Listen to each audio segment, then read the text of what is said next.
علی امین گنڈاپور ہے یا یہ جیمز بانڈ ہے؟ گنڈاپور جو تھے وہ قافلے سے الگ اس لیے ہوئے کہ ان کا خیال تھا کہ میں پہلے ڈی چوک پہنچ جاؤں. یہ ساری جو کہانی ہے یہ کوئی الف لیلا کی کہانی نظر آ رہی ہے مجھے. عمران خان کا بھی مقصد پورا ہوا، اس میں گنڈاپور کا بھی مقصد پورا ہوا. نہ عمران خان کو، نہ گنڈاپور کو، نہ پی ٹی آئی کے باقی جو عہدیدار ہیں، ان کے جو لیڈر ہیں، ان کو عام لوگوں کی کوئی فکر ہے. عمران خان ایک لالچی، طاقت کا بھوکا ایک بندہ ہے جو کہ صرف یہ چاہتا ہے کہ اس کی سیاست چمکے، وہ پھر ایک دفعہ وزیر اعظم بنے. آج کل تو علی امین گنڈاپور چھا گئے ہیں، مطلب سوشل میڈیا پہ اور میڈیا پہ. لیکن علی امین گنڈاپور ہے یا یہ جیمز بانڈ ہے جس کو ایجنٹ 007 بھی کہتے ہیں؟ آپ کو معلوم ہے کہ جیمز بانڈ جو تھا وہ برطانیہ کی سیکرٹ سروس میں ایک سپائی تھا یا ایجنٹ تھا، اور وہ دوسرے ملکوں میں جا کے، روس میں جا کے اور یورپ میں اور مختلف ملکوں میں اس طرح کے کارنامے کرتا تھا، یا اس طرح کے وہ ایڈونچرز کرتا تھا کہنا چاہیے. جو ابھی عمران ریاض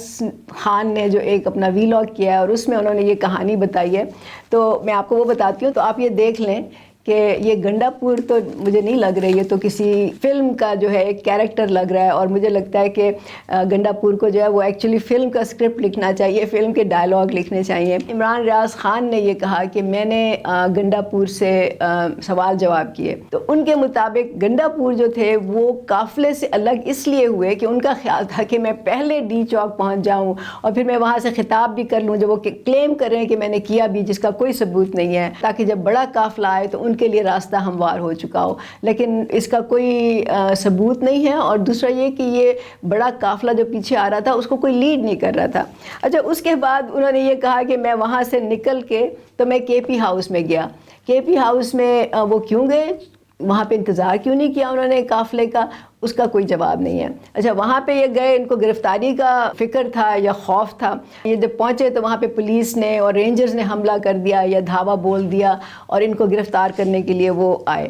تو وہاں پہ ایک جو اہلکار تھا جس کا کہ نہ نام پتہ ہے نہ اس کا عہدہ پتہ ہے، اس نے ان کو کسی پکٹ میں جا کے چھپایا. تھوڑی دیر کے بعد جب وہ رینجرز چلے گئے تو ان کو پتہ چلا کہ اب خاموشی ہو گئی ہے، تو یہ باہر نکلنے کی کوشش کی. لیکن تھوڑی دیر کے بعد پھر رینجرز آ گئے اور پھر انہوں نے دوبارہ سے ڈھونڈنا شروع کیا ان کو. تو وہاں پہ وہی جو اہلکار تھا وہ ان کو لے کے تو ایک بڑی پکٹ میں چلا گیا. اب یہ کہتے ہیں کہ وہاں پہ پتھر بھی تھے اور انہوں نے اپنے جسم پہ پتھروں کے نشان بھی دکھائے یا بتائے ان کو، عمران ریاض خان کو. لیکن میرا سوال یہ ہے کہ آپ دیکھیں کہ کیا جو ایجنسیز ہوتی ہیں انہیں تو اس طرح کی جو عمارتیں ہوتی ہیں اس کی ایک ایک جگہ کا پتہ ہوتا ہے، انہیں ان کے وہاں کے خفیہ راستوں کا بھی پتہ ہوتا ہے، انہیں پتہ ہوتا ہے کہ چھپنے کی جگہیں کون سی ہیں، باتھ روم کہاں پہ ہیں. تو یہ اگر انہوں نے پکڑنا ہوتا تو وہ گنڈاپور کو 1 منٹ میں پکڑ سکتے تھے.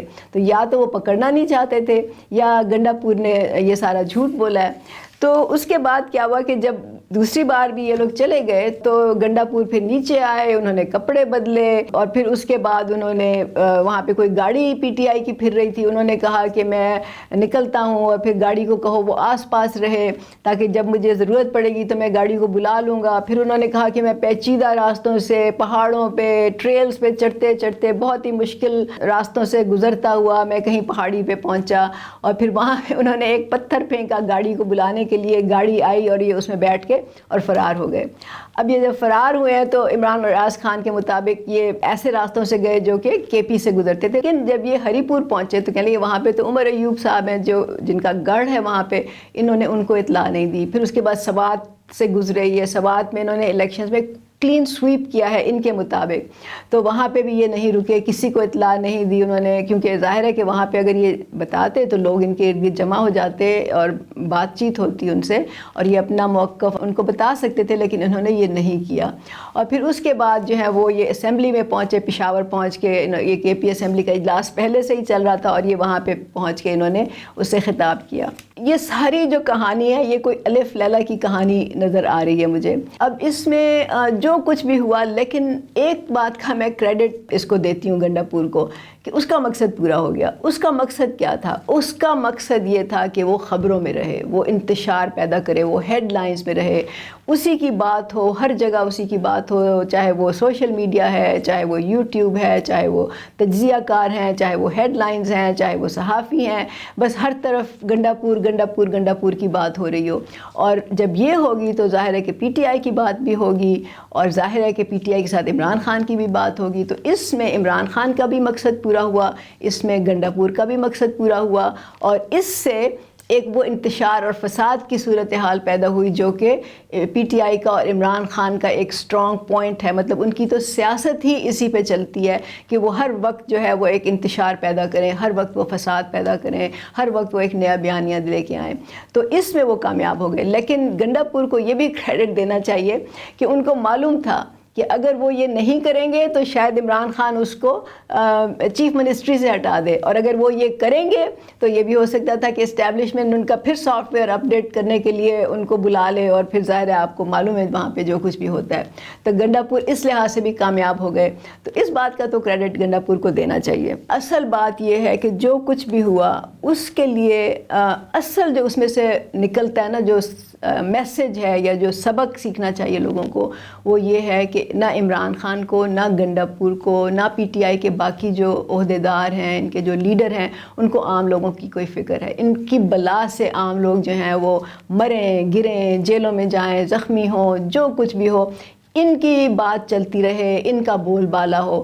کیونکہ جب یہ قافلے کو انہوں نے، بڑے قافلے کو جب یہ چھوڑ کے الگ ہوئے تو اس کے بعد وہاں پہ کوئی عام لوگوں کا پرسان حال نہیں تھا، وہاں پہ کوئی لیڈ کرنے والا نہیں تھا. اور یہ بھی میں نے سنا، عمران خان ریاض نے خود ہی یہ کہا کہ وہاں پہ ایسے بھی لوگ تھے جن کے پاس واپس جانے کے پیسے بھی نہیں تھے.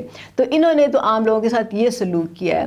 تو آپ یاد رکھیں کہ یہ لوگ جو ہیں یہ مفاد پرست ہیں، یہ لوگ اپنا ہی بول بالا چاہتے ہیں، اپنی ہی سیاست چمکانا چاہتے ہیں. عمران خان جو ہیں انہوں نے کوئی تنظیم نہیں کی. جو پی ٹی آئی ہے، اب ہونا تو یہ چاہیے تھا نا کہ اس قافلے میں جو پیچھے بڑا قافلہ آ رہا تھا وہاں کوئی سیکنڈ ان کمانڈ ہوتا، وہاں پہ کوئی ایک اور ہوتا جو نیکسٹ لیول کا لیڈر ہوتا جو کہ گائیڈ کرتا. کوئی چیز نہیں تھی وہاں پہ، کوئی تنظیم نہیں تھی وہاں پہ، کوئی گائیڈ کرنے والا نہیں تھا. وہ ایک ہجوم تھا جس میں کہ مشتعل لوگ تھے. وہ غصہ بھی تھا ان میں، مایوسی بھی تھی ان میں بے چینی بھی تھی. اور وہ جب ڈی چوک تو خیر ان کو پہنچنے ہی نہیں دیا گیا جو ہماری اطلاعات ہیں.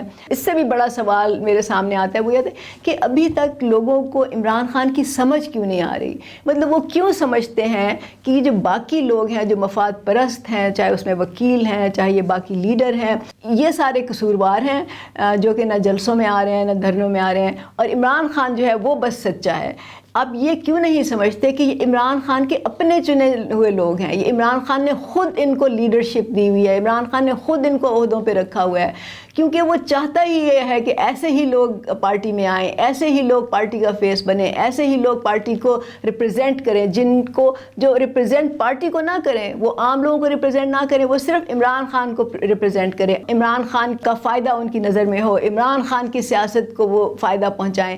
یہ اس نے خود رکھا ہوا ہے. تو یاد رکھیں عمران خان تو ایسا بندہ ہے جو وقت آنے پر اس پاکستان کو بیچ کے کھا جائے گا. وہ اپنے جو کارکن ہیں ان کو وہ قتل کروا دے گا. اس کا تو مقصد یہ ہے کہ وہ لاشیں گریں اور اس کا فائدہ ہو. تو عمران خان کی مجھے نہیں سمجھ آتی کہ آپ لوگ جو اس ابھی تک ان کے دل میں نرم گوشہ ہے عمران خان کے لیے، یہ کیوں نہیں سمجھ پا رہے.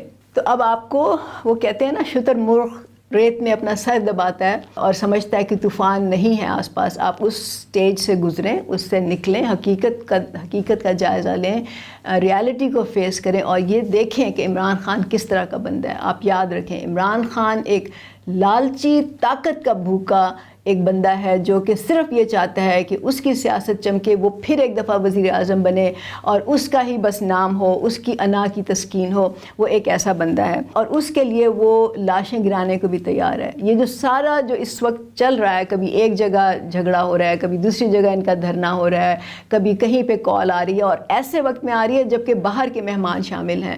اس کا مقصد یہ ہے کہ ظاہر ہے کہ اس وقت ریاست نہیں چاہے گی کہ انتشار ہو اور ریاست ریئیکٹ کرے گی اس کو، اور وہاں پہ پھر اگر کوئی ٹکراؤ ہوگا تو پھر ظاہر ہے کہ لوگ زخمی بھی ہو سکتے ہیں، لوگ مر بھی سکتے ہیں. اور اس سے جب یہ ہوگا تو اس سے عمران خان کو فائدہ ہوگا. اور عمران خان صرف یہ چاہتا ہے، وہ کوئی جمہوریت پسند نہیں ہے، اس کے دل میں لوگوں کا کوئی درد نہیں ہے، وہ اس کو ملک سے کوئی محبت نہیں ہے، کسی چیز کی فکر نہیں ہے سوائے اس کے کہ جو میں چاہتا ہوں، جو میرے مطالبے ہیں وہ پورے ہوں اور میں دوبارہ سے میرا بول بالا ہو اور میں ایک لیڈر کے طور پہ، ایک حکمران کے طور پہ پاکستان پہ دوبارہ حکومت کروں. تو اس وقت میں صرف یہ ایک میسیج دینا چاہتی ہوں ان تمام لوگوں کو جو ابھی تک یہ سمجھتے ہیں کہ عمران خان اچھا انسان ہے، اور ان کے لیے عمران خان کے دل میں ایک نرم گوشہ ہے اس وقت، کیونکہ ظاہر ہے کہ ریاست اس وقت عمران خان کو کی اور پی ٹی آئی پہ کریک ڈاؤن کر رہی ہے۔ اگر اس وقت وہ عمران خان کے ساتھ کھڑے ہوں گے، اس کا مطلب ہے کہ وہ بھی ملک دشمنی کر رہے ہیں، وہ بھی پاکستان کا نقصان چاہتے ہیں۔ تو یاد رکھیں کہ تاریخ میں آپ کو ایسے ہی پہچانا جائے گا کہ یہ ملک دشمن لوگ تھے، اور ان کی وجہ سے پاکستان جو ہے وہ تباہ و برباد ہوا، خدا نخواستہ۔